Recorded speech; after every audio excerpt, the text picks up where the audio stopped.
There's a moment in every disruption where the question quietly forms, why is this happening to me? And underneath that question is pain. So let's start there. Your feelings are real. Your grief is real, your anger, your confusion, your sense of injustice, it's all real. And we don't transcend that. We don't bypass it. We don't slap meaning on it too early. Because that's the first mistake people make. They rush to silver linings before the wound has even stopped bleeding. And so step one is simple. What you feel makes sense, full stop. But here's where the shift begins. Once the intensity softens, once the nervous system settles even slightly, a new question becomes available. Not why did this happen, but how could this help me? Meaning is not something you force in the middle of trauma.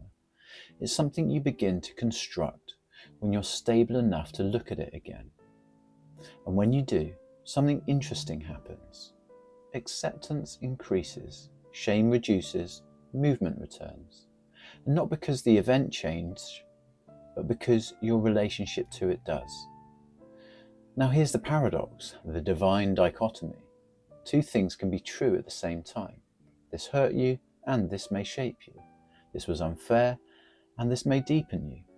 And you don't have to deny the human experience to explore the possibility of a greater meaning. Holding both dissolves self-judgment, because if life is only random punishment, you must have failed. But if life is also growth, even through fire, then perhaps you're not broken. Perhaps you're becoming. There's another layer here that most people also avoid. It's death. We live as if it's theoretical until it isn't. When disaster hits, whether literal death or the death of a relationship, a role, or an identity, we are forced to confront something bigger than us. Exploring your beliefs about death, about what's next, about what this is all about, can bring surprising comfort. It has done for me. Not because it answers everything, but because it provides meaning and hope. And that brings me to the final lens. I cannot prove that life is happening for you.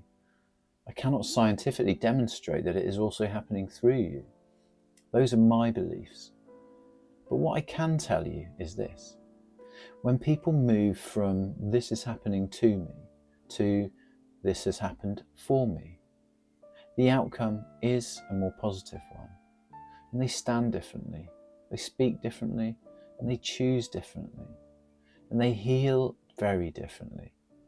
The event does not change, but the ownership and empowerment from it does. So here's the reflection I'll leave you with today. What if your pain is real and your meaning is still unwritten? And what if the lens you choose today shapes the person you become tomorrow? That's not blind optimism. That's a choice that we all have. And that might be the beginning of your transformation.